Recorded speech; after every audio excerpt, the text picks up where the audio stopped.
Hello students, let's read the question. Two forces of 4 dyne and 3 dyne act upon a body. The resultant force on the body can only be. Okay. So हमें question में क्या दे रखा है कि दो forces है 4 dine 3 dine के एक बॉडी पे एक्ट कर रहे हैं, तो रिजल्टेंट फोर्स क्या होगा बॉडी पे. ठीक है. अब हम देख सकते हैं कि अगर दो फोर्स है हमारे पास, मान लो दो फोर्सेस दे रखे हैं F1 जिसकी वैल्यू है 4 डाइन और F2 है 3 डाइन. ठीक है. तो जो रिजल्टेंट ऑफ टू फोर्सेस होता है वो हम कैसे लिखते हैं? रिजल्टेंट ऑफ टू फोर्सेस हम कैसे लिख सकते हैं? F1 square plus F2 square plus 2F1 F2 cos theta, जहाँ पे cos थीटा क्या होता है? Angle between these two forces F1 and F2. ठीक है. मान लो हमारा F1 वेक्टर कुछ ऐसा है एंड F2 ऐसा है. ठीक है. ये इनके बीच में जो एंगल थीटा है ये वो वाला थीटा है. ठीक है. अब देखो यहाँ पे हम लिख सकते हैं कि आर स्क्वायर की वैल्यू क्या होगी? F1 स्क्वायर, या फिर ऐसे अंडर रूट में रहने देते हैं. ठीक है. अब देखो इसकी मैक्सिमम वैल्यू क्या पॉसिबल हो सकती है? मैक्सिमम वैल्यू जो पॉसिबल होगी जब हमारा cos थीटा मैक्सिमम होगा. आर मैक्सिमम कब होगा? जब रिजल्टेंट तब मैक्सिमम होगा जब हमारा cos थीटा मैक्सिमम होगा. cos थीटा मैक्सिमम वैल्यू क्या होती है? 1. और cos थीटा 1 कब होता है? जब थीटा हमारा 0 डिग्री हो. ठीक है. तो हम बोल सकते हैं कि रिजल्टेंट की जो मैक्सिमम वैल्यू हो जाएगी उस केस में वो क्या हो जाएगी? F1 square plus F2 square. cos theta 1 हो जाएगा तो यहाँ पे बचेगा 2F1 F2.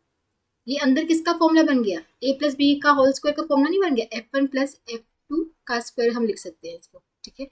तो मैक्सिमम वैल्यू ऑफ रिजल्टेंट हमारे पास क्या आ जाएगी? F1 plus F2. ठीक है.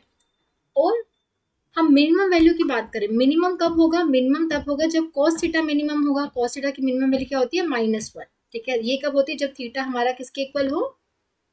पाई के इक्वल. ठीक है. मतलब एक तरह से दोनों वेक्टर्स जब एंटी पैरेलल हो तब हमारा रिजल्टेंट क्या होता है? मिनिमम होता है. ठीक है. तो यहाँ पे आर की वैल्यू, मिनिमम वैल्यू हमारे पास क्या आ जाएगी? यहाँ पे पुट करें तो F1 square plus F2 square. ठीक है. cos थीटा -1 पुट करेंगे तो ये आ जाएगा 2F1 F2. तो अंदर फिर से a माइनस बी का स्क्वायर का फॉर्मूला बन जाएगा जिसको हम लिख सकते हैं F1 माइनस F2 का स्क्वायर. ठीक है. तो ये आ जाएगा F1 माइनस F2. ठीक है. तो आर मिनिमम वैल्यू. तो हम बोल सकते हैं कि जो आर है हमारा वो इस मैक्सिमम, इसकी मैक्सिमम वैल्यू ये पॉसिबल हो सकती है और मिनिमम वैल्यू ये हो सकती है. तो हमारा जो आर है रिजल्टेंट है वो किसके बीच में लाई करेगा? F1 माइनस F2 और F1 प्लस F2. मतलब आर की मिनिमम वैल्यू से बड़ा होना चाहिए और मैक्सिमम वैल्यू से कम होगा या इन दोनों के इक्वल हो सकता है. ठीक है.